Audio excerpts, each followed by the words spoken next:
તો આ તરફ જામનગરથી સમાચાર, જ્યાં જામનગરમાં રિલાયન્સ કંપની સાથે રૂપિયા 1 કરોડની છેતરપિંડીની ઘટના પ્રકાશમાં આવી છે।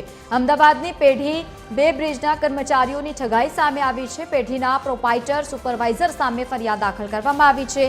બે બ્રિજના માણસો, ટ્રક ચાલકો સહિત 13 સામે ફરિયાદ નોંધવામાં આવી છે। મેમર્સ SM એન્ટરપ્રાઇઝ પેઢી કંપનીમાં ધરાવે છે ઓર્ડર।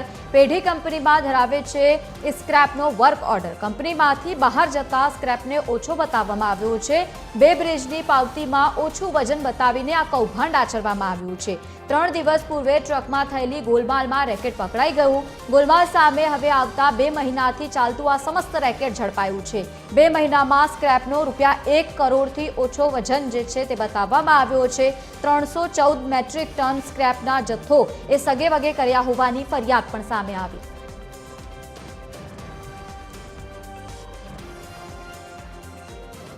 સંવાદદાતા સલમાન ખાન આપણી સાથે ફોન લાઈન પર જોડાયા છે। સલમાન, આજે ગોલમાલ ચાલ્યું છે, સમગ્ર વજન ઓછો બતાવવામાં આવ્યો છે અને પૈસાની લેતી દેતી બાબતે બે બ્રિજના કર્મચારીઓની ઠગાઈ સામે આવી, શું વધુ વિગત?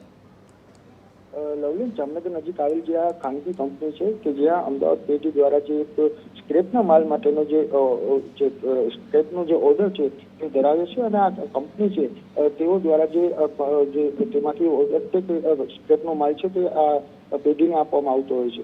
પરંતુ જે અમદાવાદની આ જે SM એન્ટરપ્રાઇઝ નામની જે પેઢી છે કે જેમણે ક્યાંક ને ક્યાંક તેઓના જે આ ખાનગી કંપની સાથે જે કરોડોની ઠગાઈ કર્યાની જે પોલીસ ચોપડે ફરિયાદ છે તે નોંધાઈ છે।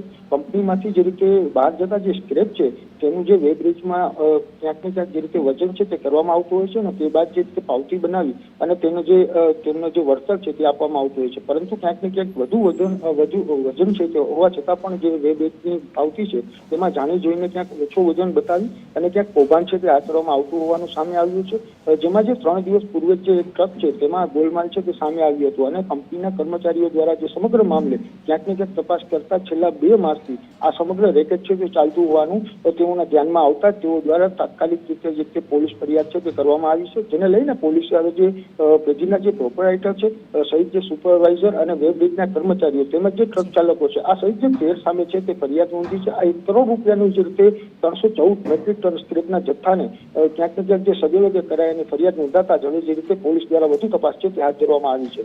જી બિલકુલ, આભાર સમગ્ર માહિતી સાથે જોડાવા બદલ। તો જે રીતે આ સમસ્ત કૌભાંડ ઝડપી પાડવામાં આવ્યું હતું, 3 દિવસ પૂર્વે ટ્રકમાં થયેલી ગોલમાલમાં સમસ્ત રેકેટ ઝડપાઈ ગયું।